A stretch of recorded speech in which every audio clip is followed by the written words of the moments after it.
देश में एक बार फिर से कोरोना संक्रमण बेकाबू हो चला है। कोरोना की दूसरी लहर चल रही है। कई राज्यों में हालात बेहद खराब हैं।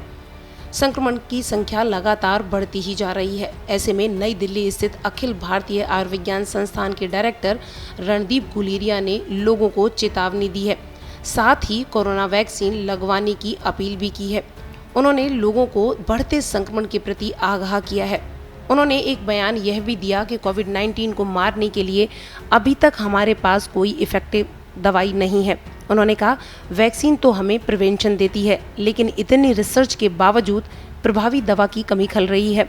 डॉक्टर गुलेरिया ने कहा कि अगर हम पूरी वयस्क आबादी का टीकाकरण करना चाहते हैं तो इसका मतलब होगा कि करीब 1 अरब लोगों को वैक्सीन लगाई जाए। इसके लिए हमें 2 बिलियन डोज की आवश्यकता होगी।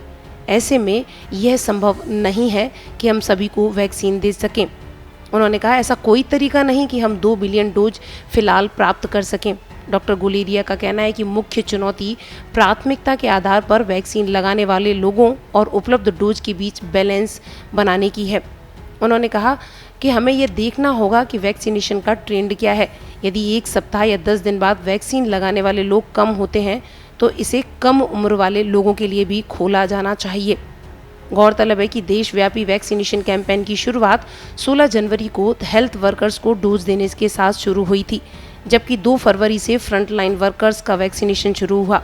वैक्सीनेशन का अगला दौर 1 मार्च से शुरू हुआ, जिसमें 60 साल से अधिक उम्र के लोगों के अलावा 45 से 60 वर्ष के विभिन्न रोगों से पीड़ित लोगों को कोविड वैक्सीन की डोज दी जा रही है।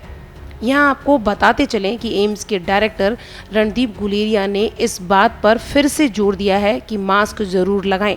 उन्होंने कहा कि यह सोचना गलत है कि वैक्सीन लग गई है तो कोरोना का संक्रमण नहीं होगा। गुलेरिया ने कहा कि भीड़ का हिस्सा न बने ताकि कोरोना का संक्रमण फैलने से रोका जा सके। उन्होंने कहा कि जिन लोगों में कोरोना के लक्षण सामने आते हैं उनको बढ़ चढ़कर जांच करानी चाहिए। ऐसा कर ही हम कोरोना की चेन को तोड़ सकते हैं।